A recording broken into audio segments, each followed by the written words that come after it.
Good morning.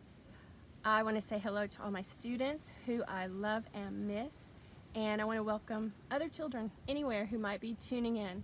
I am Mrs. Tillman. I'm the Arts and Humanities teacher at Eastern Elementary School in Pleasureville, Kentucky.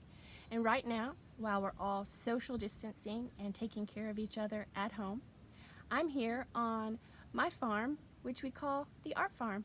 And from the Art Farm, I'm going to be making some videos for you guys, and I hope that you'll tune in every few days and take a look.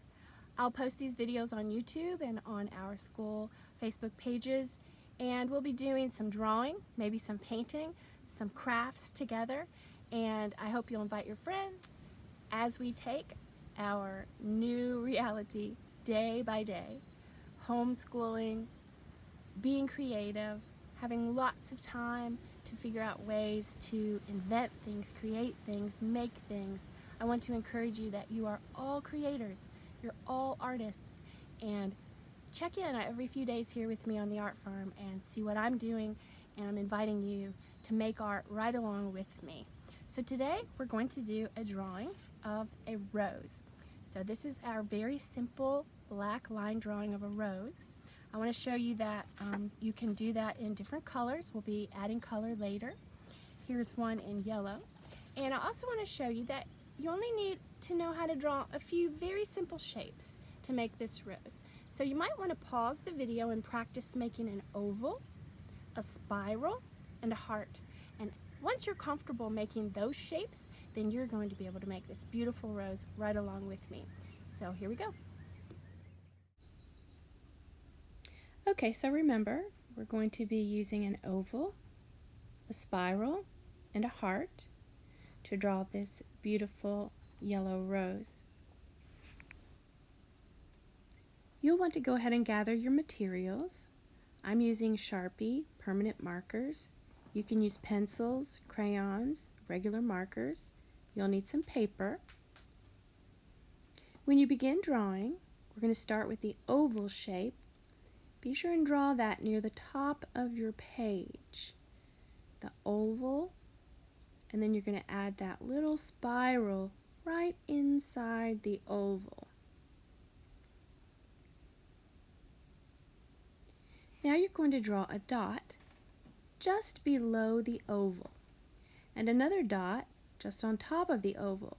You're going to connect these two dots to make that heart shape.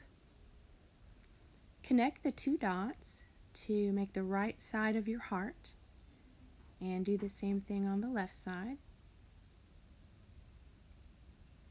Draw two very small little lines to connect that oval inside the heart. And notice that there is a wing on the right and the left.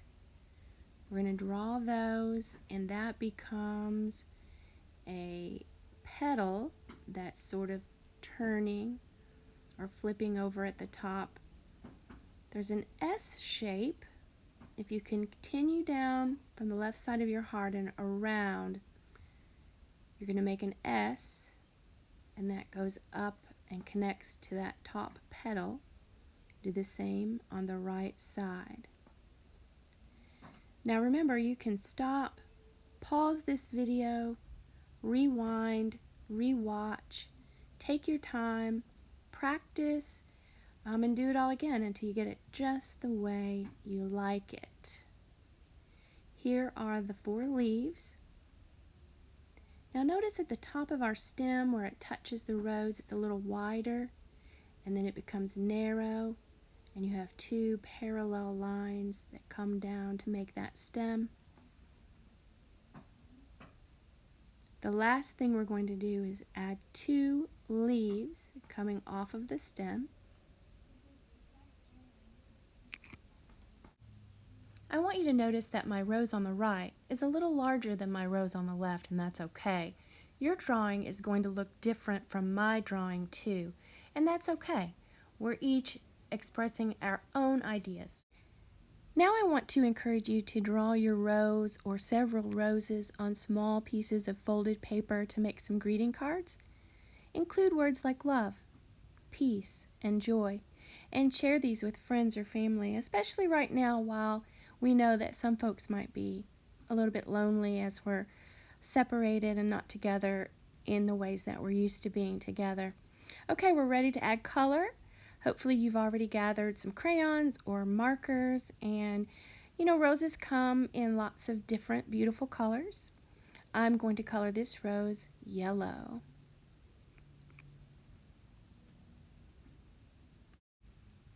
You can probably tell that I have speeded up the video at this time. I'm not really coloring this fast, and you can take your time, try and stay within the lines, color smoothly and neatly.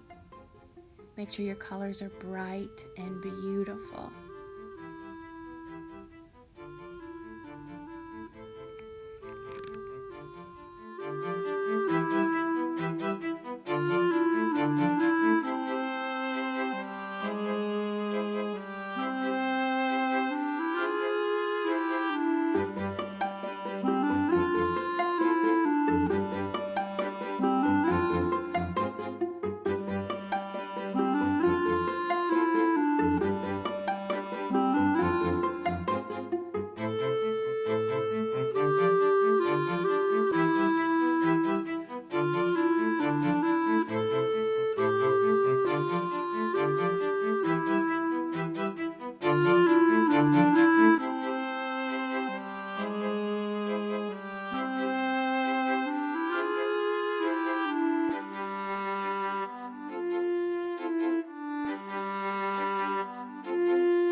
When you're finished with your drawing, you always want to sign your name.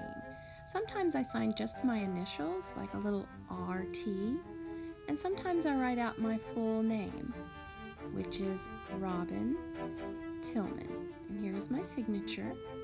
You can sign your name any way that you like. Okay, go get Mom or Dad to take a picture of your beautiful drawing and upload it. Drop it in the comments under this video, and I will see you next time.